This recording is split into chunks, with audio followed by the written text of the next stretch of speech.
에베소서 5장 15절부터 18절 말씀 같이 한 목소리로 합독하도록 하겠습니다. 같이 봉독합니다. 시작. 그런즉 너희가 어떻게 행할지를 자세히 주의하여 지혜 없는 자같이 하지 말고 오직 지혜 있는 자같이 하여 세월을 아끼라. 때가 악하니라. 그러므로 어리석은 자가 되지 말고 오직 주의 뜻이 무엇인가 이해하라. 술 취하지 말라. 이는 방탕한 것이니 오직 성령으로 충만함을 받으라. 아멘. 오늘 말씀 우리에게 너무나 많이 알려진 그런 말씀이죠. 비단 우리 기독교뿐만 아니라 시간의 굴레 안에 살고 있는 사람이라면 얼마든지 많이 들었고 또 많이 그렇게 하는 그런 말이죠. 어른들은 누구나 할 것 없이 좀 세월을 아껴라 이런 말씀을 많이 합니다. 그것도 그냥 진심을 담아서 이렇게 말씀을 하시죠. 세월을 살다 보니까 세월을 아끼는 게 너무 좋다. 그렇게 살아야 된다. 이렇게 진심을 담아서 어른들이 그렇게 우리에게 조언하는 것을 얼마든지 들을 수 있습니다. 시간의 종말 앞에 서 있는 우리 인간들, 언젠가는 세월의 끝이 있기 때문에 아끼면서 산다는 것은 너무나 그렇게 당연한 말일 겁니다. 그렇게 너무나 당연하니까 사람들이 아무리 좋은 말이라도 계속 얘기하면 그냥 흘려듣잖아요. 그러니까 세월을 아끼라 이렇게 말을 하면 한쪽으로 듣고 한쪽으로 이렇게 막 흘려 보내는 거죠. 그러기가 너무 많은 그런 경우를 보게 됩니다. 어린아이들한테 한번 얘기해 보세요. 세월을 아끼라 이렇게 말을 하면 그냥 그 말을 이렇게 마음속에 간직하는 그런 아이들이 그렇게 많지 않을 겁니다. 너무도 흔히 하는 말이고 그래서 소홀히 다루기 쉽다 하는 말이죠. 그러나 한편으로 보면 누구나 말을 하고 누구나 많이 듣고 어떤 사람들이든지 이 말에 동의한다면 이 말이 가지는 그 무게가 얼마나 큰지를 우리가 알 수 있습니다. 너무 평범한 말이기 때문에 진리가 아닌 것이 아니죠. 너무 진리이기 때문에 평범한 말처럼 그렇게 사람들 사이에 회자되는 것입니다. 세월을 아끼라는 이 불변의 진리는 절대로 소홀히 다루어서는 안 되는 그런 권면입니다. 그것이 지혜이죠. 오늘 본문에서 지혜 있는 자와 세월을 결부시키는 것을 보게 됩니다. 지혜 있는 자같이 하여 세월을 아껴라 이렇게 말씀하죠. 마치 지혜 있는 자와 세월을 아끼는 자는 한 몸처럼 이렇게 느껴집니다. 지혜 있는 자는 세월을 아낍니다. 그리고 곧바로 등장시키는 자가 어리석은 자죠. 어리석은 자가 되지 말고 오직 주의 뜻이 무엇인가 이해하라. 지혜와 어리석음은 서로 정반대죠. 이것을 결정짓는 것에 결정적인 역할을 하는 것이 세월을 아끼냐 아끼지 않냐 하는 것입니다.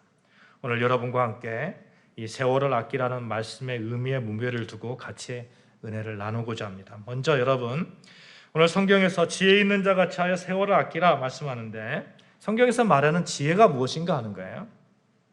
근본적으로 우리가 알아야 되는 것은 지혜라는 것은 하나님과 결부되어 있어요. 하나님과. 그러니까 하나님이 계신 것을 믿는 지혜롭다 이렇게 성경에서 말합니다. 시편 14장 1절에 보면 어리석은 자는 그 마음에 이르기를 하나님이 없다는도다 이렇게 말씀합니다. 골로새서 2장 2절 3절에 보시면 하나님의 비밀인 그리스도를 깨닫게 하려 함이니 그 안에는 지혜와 지식의 모든 보화가 감추어져 있느니라 이렇게 말씀하죠. 이게 하나님이 없다고 말하는 자들, 그들에 대해서 성경에서 단호하게 뭐라고 말하냐면 어리석은 자다 이렇게 말을 합니다. 그러니까 다른 말로 표현하면 하나님을 믿는 자는 여러분과 저는 근본적으로 어떤 자예요? 지혜로운 자입니다. 지혜로운 자. 여기부터 출발하는 거예요.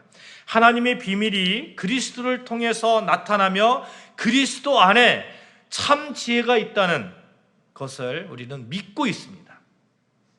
지혜는 예수 안에 있고 지혜는 하나님을 믿는 믿음 안에 있습니다.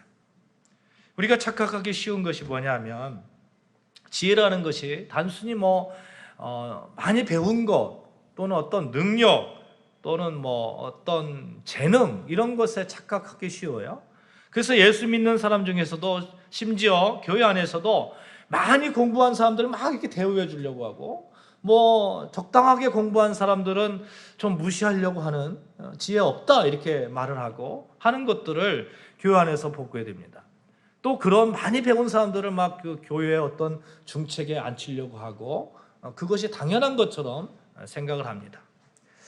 가방끈이 짧으면 지혜가 없다고 또 스스로 자책하기도 합니다. 그러나 그렇지 않습니다. 지혜는 철저하게 하나님과 연관되어 있어요. 그래서 교회에서 중책을 맡긴다는 것은 정말 하나님을 잘 믿는 사람에게 맡겨야 되는 것이 맞다. 저는 그렇게 생각을 합니다. 천지를 창조하신 하나님을 믿고 아는 그곳에 근본이 있는 거예요. 그래서 잠언 9장 10절에 보면 이렇게 말씀하고 있어요. 여호와를 경외하는 것이 지혜의 근본이요 거룩하시는 자를 아는 것이 명철이니라. 어떻게 총명해질 수 있습니까? 어떻게 사리에 밝을 수 있습니까? 여호와를 아는 것이 시작이 된다는 거예요. 시작이. 여호와를 공경하고 경외하는 것이 지혜의 근본이 된다는 겁니다. 오늘 본문을 주의 깊게 볼 필요가 있어요. 17절 보실까요?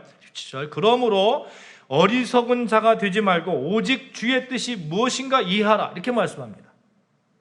어리석은 자가 되지 말고 한 다음에 주의 뜻이 무엇인가 이해하라. 이렇게 연결시키고 있는 거예요. 어리석은 자는 주의 뜻이 무엇인지 관심이 없습니다. 왜? 믿지 않기 때문에. 지혜가 없기 때문에.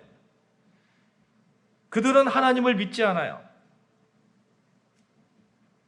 지혜 있는 자는 다르죠. 지혜 있는 자는 지혜의 근본이 여호와이심을 믿기 때문에, 그것이 세상을 지혜롭게 사는 유일한 방법임을 알기 때문에 천지를 창조하시고 우리를 만드신 이에 대해서 끊임없이 관심이 있는 거예요. 하나님에 대해서 관심이 있고 그분의 능력에 대해서 관심이 있고 그분의 지혜에 대해서 관심이 있고, 그래서 성령의 능력으로 세상을 살려고 하고 예수님의 지혜로 세상을 살려고 하고. 고린도전서 1장 22절에 보시면 이런 말씀이 있거든요. 유대인은 표적을 구하고 헬라인은 지혜를 찾으나 우리는 십자가에 못 박힌 그리스도를 전하니 유대인에게는 거리끼는 것이요 이방인에게는 미련한 것이로되 오직 부르심을 받은 자들에게는 유대인이나 헬라인이나 그리스도는 하나님의 능력이고 하나님의 지혜니라. 이렇게 말씀합니다. 유대인이 구한 표적, 의미, 구체적으로 눈으로 볼 수 있는 어떤 현상, 표적을 찾아보니까 국어사전에 그렇게 적혀 있더라고요. 구체적으로 눈으로 볼 수 있는 어떤 현상. 표적과 기적은 좀 달라요. 기적은 우리가 생각할 때에 기적의 의미가 있잖아요. 사람이 절대로 생각할 수 없는, 절대로 사람의 능력으로 할 수 없는 어떤 그런 것들, 이렇게 기적을 표현할 수 있을지 모르겠습니다만 표적은 좀 다른 의미입니다. 표적은 사람들이 가지고 있는 기적 플러스 거기를 통해서 하나님의 능력이 나타나는 거예요. 그것을 통해서 하나님을 볼 수 있어야 되는 거예요. 그러니까 이스라엘 유대인들은 늘 어떤 현상을 보면서 그것을 통해서 사람이 할 수 없는 그런 기적을 보면서 하나님을 보고 싶어 했던 거예요. 그러니까 표적을 늘 구해요. 표적을. 항상 하나님의 일을 할 때 증거를 요구했습니다.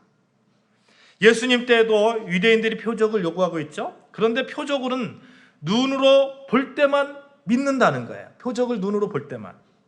그래서 예수님께서 죽은 자를 살리고 안전병이를 고치고 수많은 이적을 행하였음에도 유대인들은 끊임없이 표적을 예수님께 요구를 합니다. 왜 그럴까요? 자기 앞에 보여달라는 거예요. 그러면 믿겠다는 거예요. 왜냐하면 표적은 늘 시간선상에서 망각되기 때문에 그래요. 어제 내가 기적을 겪어도 내가 그런 기적을 겪었지, 예수님께서 나를 이렇게 도와주셨지, 하나님께서 내가 그런 어려운 가운데 이렇게 도와주셨지 고백했어요. 그런 그 경험을 했어요. 그런데 한 5년 지나면 정말 어려운 일이 있으면 하나님 있는 거 맞아요? 이렇게 말하는 것이 우리라는 거예요. 유대인들은 늘 이렇게 표적을 구했습니다. 자기를 어떻게 지켜주셨는지 참 잘도 잊어버리는 게 우리 인간이잖아요. 이스라엘 백성들 한번 보십시오. 출애굽해서 홍해를 건너는 기적을 했죠. 만나와 메추라기를 통해서 하나님께서 어떻게 자기들을 살리시는지 보셨어요. 밤에는 불기둥으로 낮에는 구름기둥으로 그들을 인도하시는 것을 이스라엘 백성들이 알았어요. 그러나 그들의 후손은 어떻습니까? 그 인도하심을 경험하지 못한 그들의 후손은 이방인을 섬기는 일에 적극적으로 앞장섰던 때도 있었습니다. 금송아지를 만들었고 바알과 아세라 신을 섬기기까지 했습니다. 그게 이스라엘 백성이에요.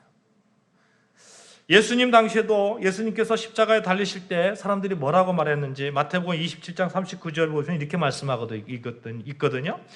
지나가는 자들은 자기 머리를 흔들며 예수를 모욕하여 이르되 성전을 헐고 사흘에 짓는 자여 내가 만일 하나님의 아들이거든 자기를 구원하고 십자가에서 내려오라 하매, 예수님 십자가에 이렇게 못 박혀 있는 거예요. 그냥 막 고개를 흔들면서 참 그런 표정 있잖아요. 참 뭐 그래 참 이러면서 야 네가 네가 하나님의 아들이면 야 성전을 그 뭐 헐고 사흘 만에 짓는 자면 십자가에서 내려와봐. 근데 한번 자세히 볼까요?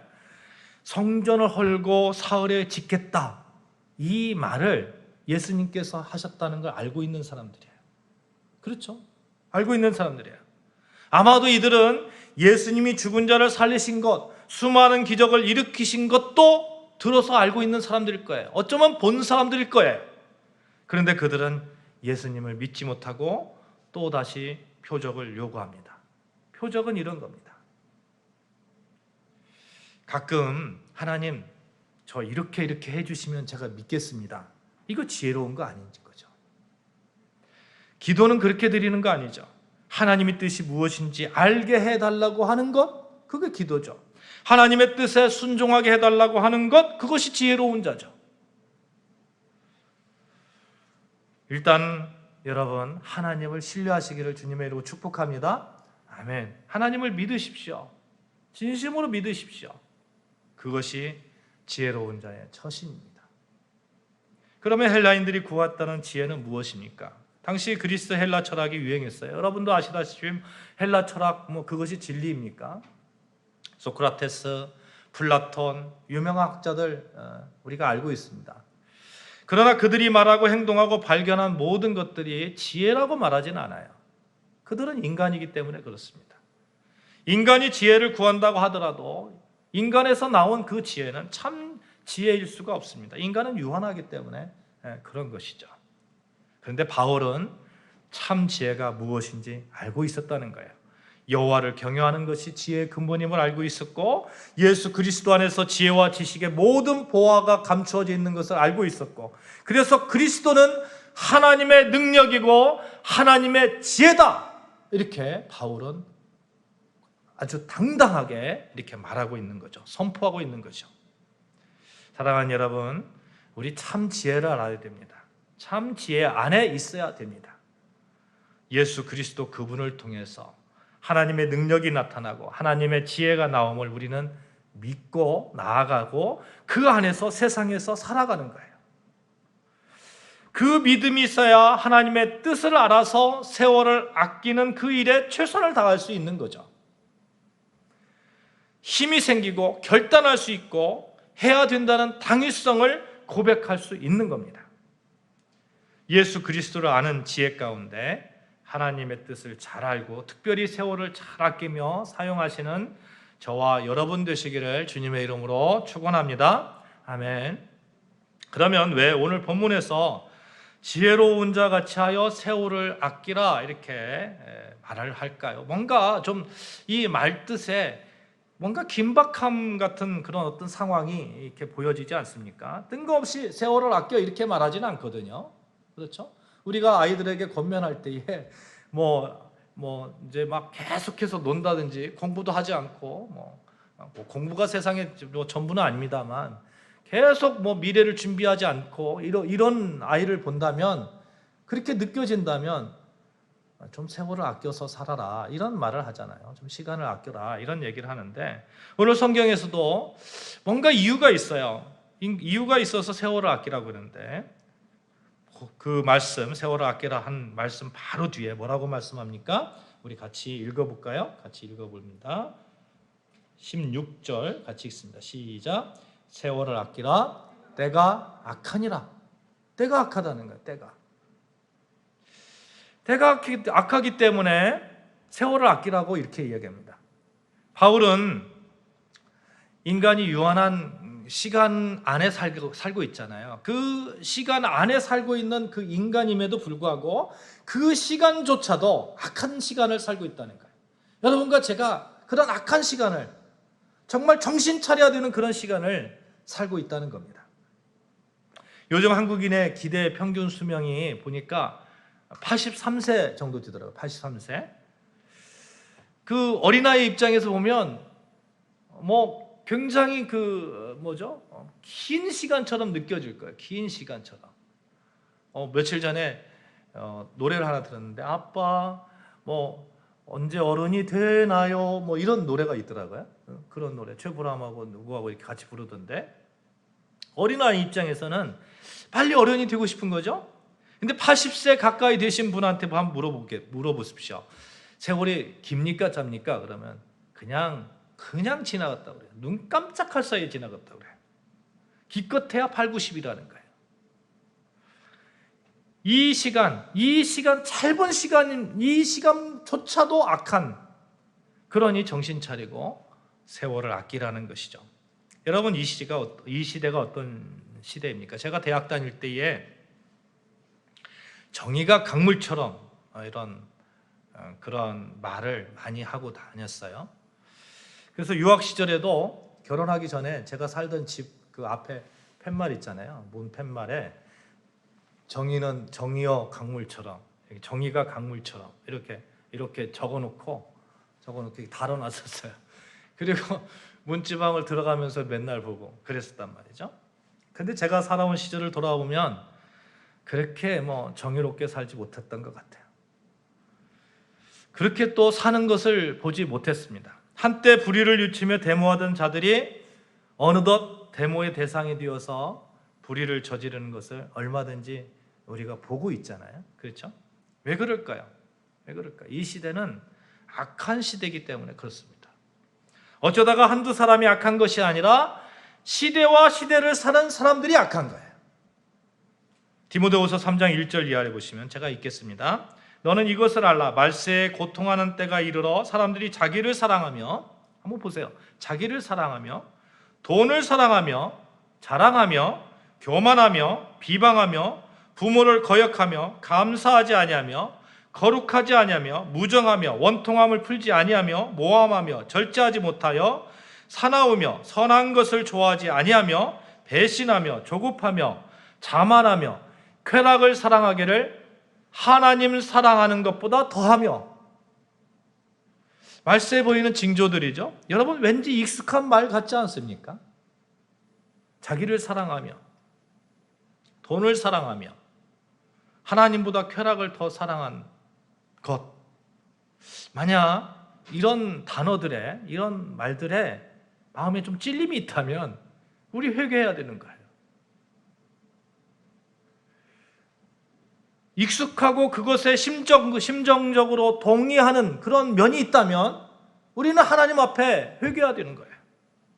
하나님보다 자기를 더 사랑하는 면이 있다면, 그런 가치 속에 동의하고 있다면 우리는 이미 악한 시대의 영향을 너무나 많이 받고 있는 겁니다. 이것 회개해야 됩니다. 우리는 그런 존재가 아니기 때문에 그렇습니다. 우리는 하나님의 자녀입니다. 하나님의 자녀는, 따라해 봅시다. 하나님의 자녀는 하나님 자녀답게 사는 것이다. 하나님 자녀답게 살아야 됩니다. 그런데 이것을 자꾸 잊어버리는 거예요. 자꾸 회방하고 눈을 가리고 악한 시대에 너무나 익숙해져 있는 것입니다. 우리 마태복음 13장 24절부터 30절 말씀 같이 찾아볼까요?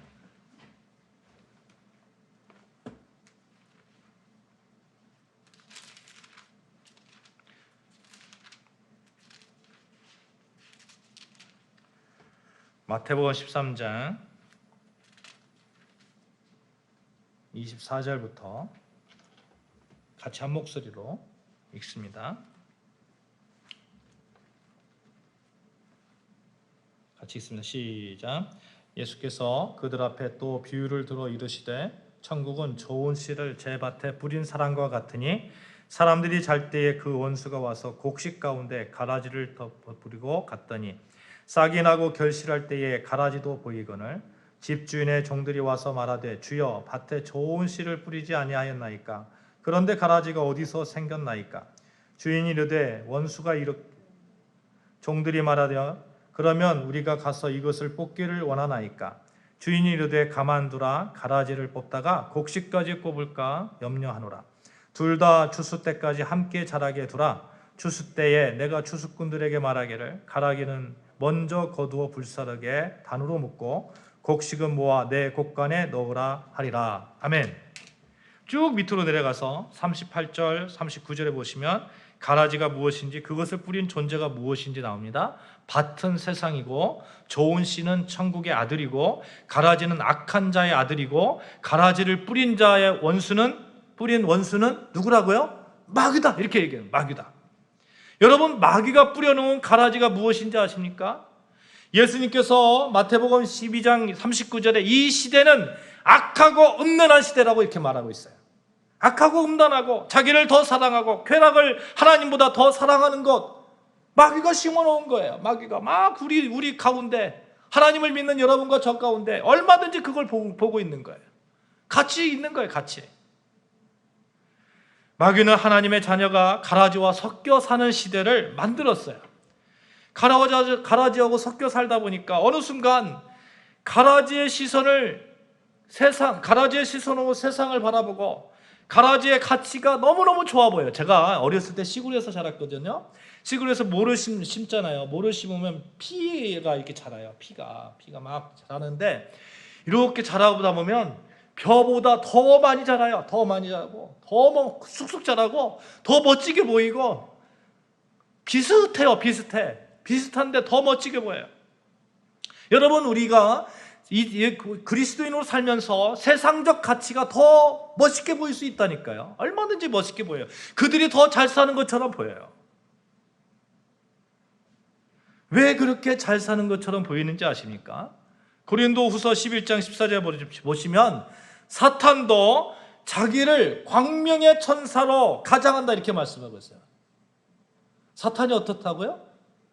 광명의 천사로 가장시킨다는 거예요. 더 멋지게 보이게, 더 멋지게.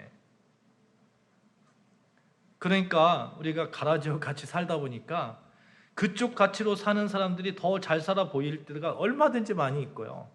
그것이 좋아 보이기도 하고, 나도 그렇게 살아야 되나? 하나님 정말 계신가? 왜 저들은 저렇게 잘 사는가? 하나님을 바라보면 그렇게 사는 것이 왠지 손해보는 것 같고, 그러나 분명히 예수님께서 말씀하고 계십니다. 추수 때가 있다? 그 추수 때의 가라지는 먼저 불사름을 당하게 될 것이다. 끝까지 남는 자가 이기는 거잖아요. 끝까지 남는 자가. 그렇죠?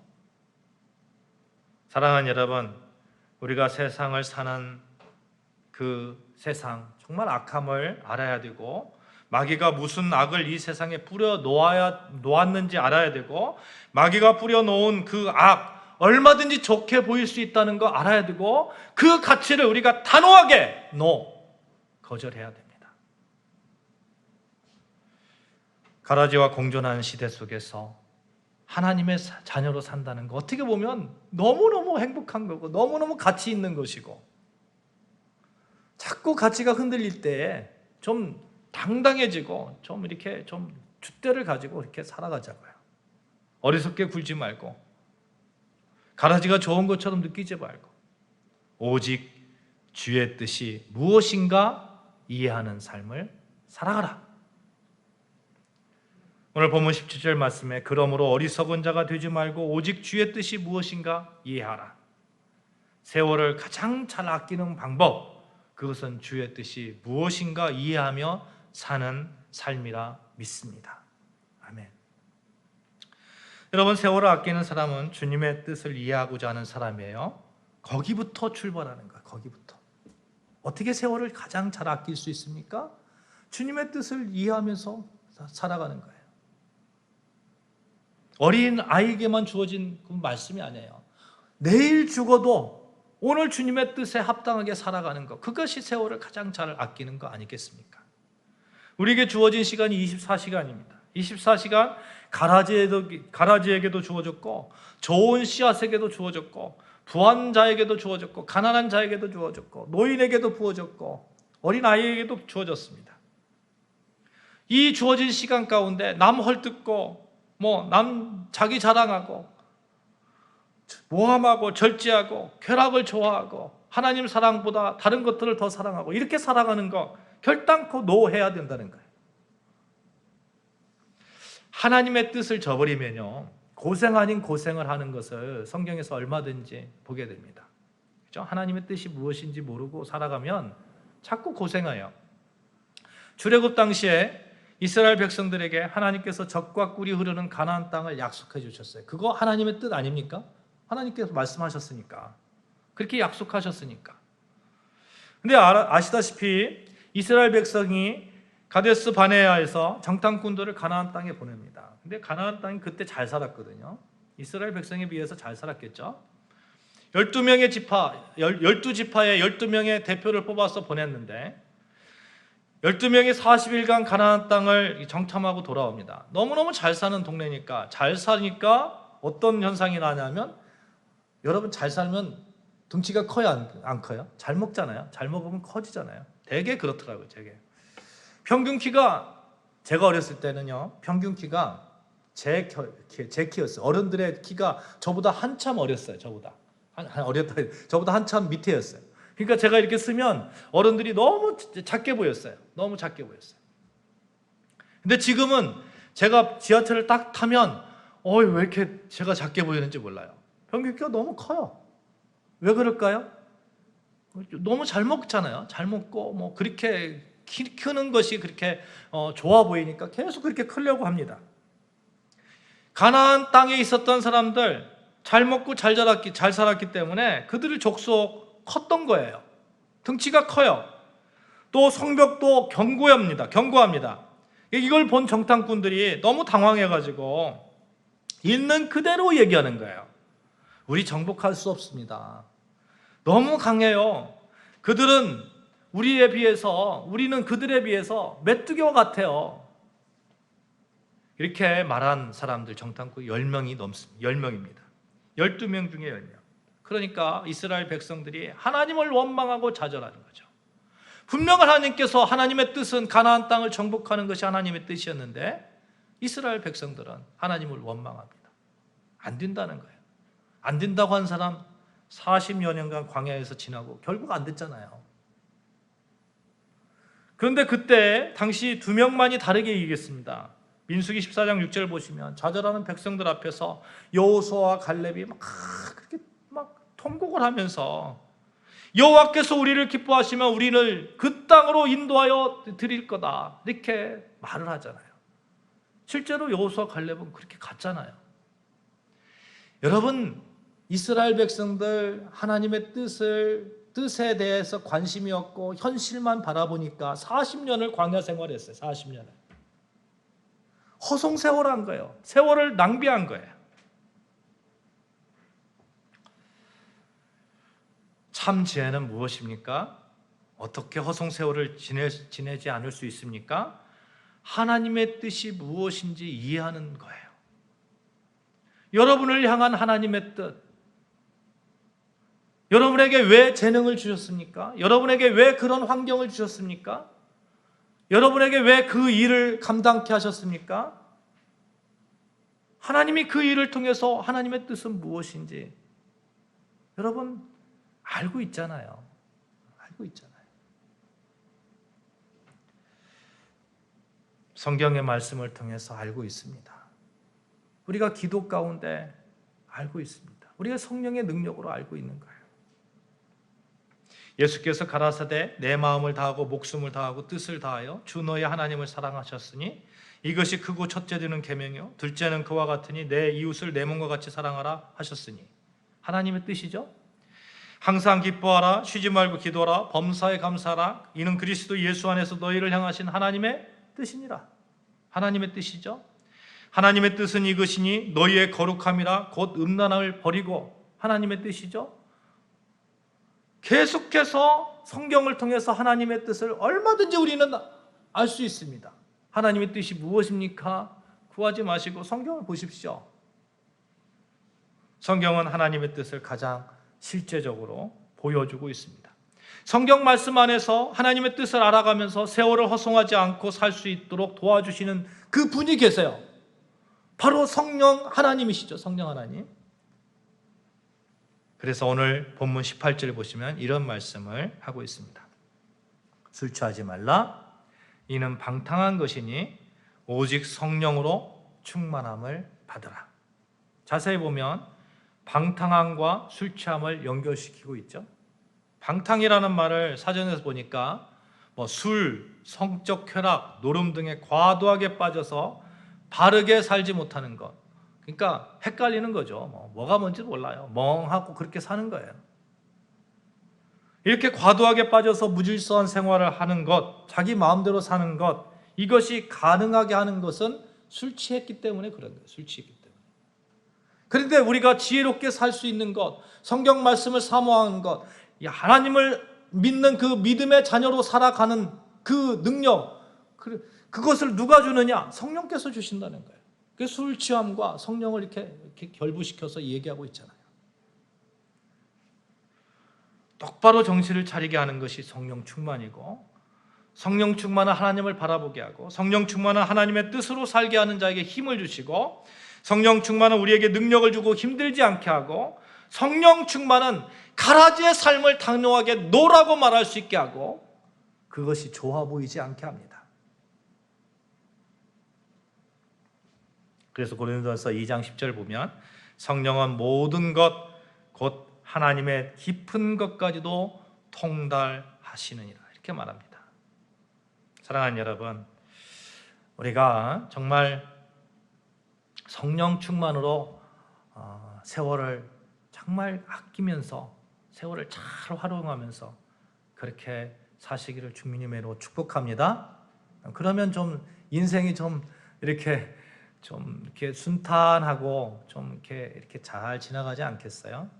제가 가끔 이렇게 서해안에 가다 보면 서해안에 이렇게 갯벌이 있잖아요. 갯벌이 이렇게 쭉 있는데 갯벌에 배들이 이렇게 정박하고 있는 것을 보게 돼요. 물이 빠진 갯벌에 배들이 그냥 턱 넘어져 있는 거 얼마든지 우리가 보잖아요. 그걸 사람이 막 힘으로, 사람의 지혜로 막 사람들이 막 힘으로 막 한 10명, 20명이 막 끌어가지고 바닷물이 있는 데로 이렇게 끌고 간다고 한번 생각해 보십시오.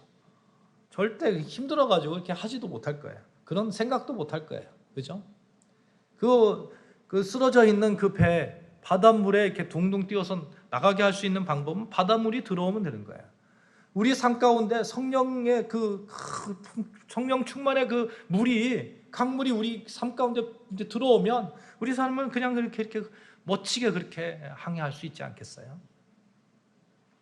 말씀 안에서 성령 충만 가운데 하나님의 뜻을 늘 새기면서 세월을 멋지게 사용하는 저와 여러분 되시기를 주님의 이름으로 축복합니다. 아멘. 기도하시겠습니다.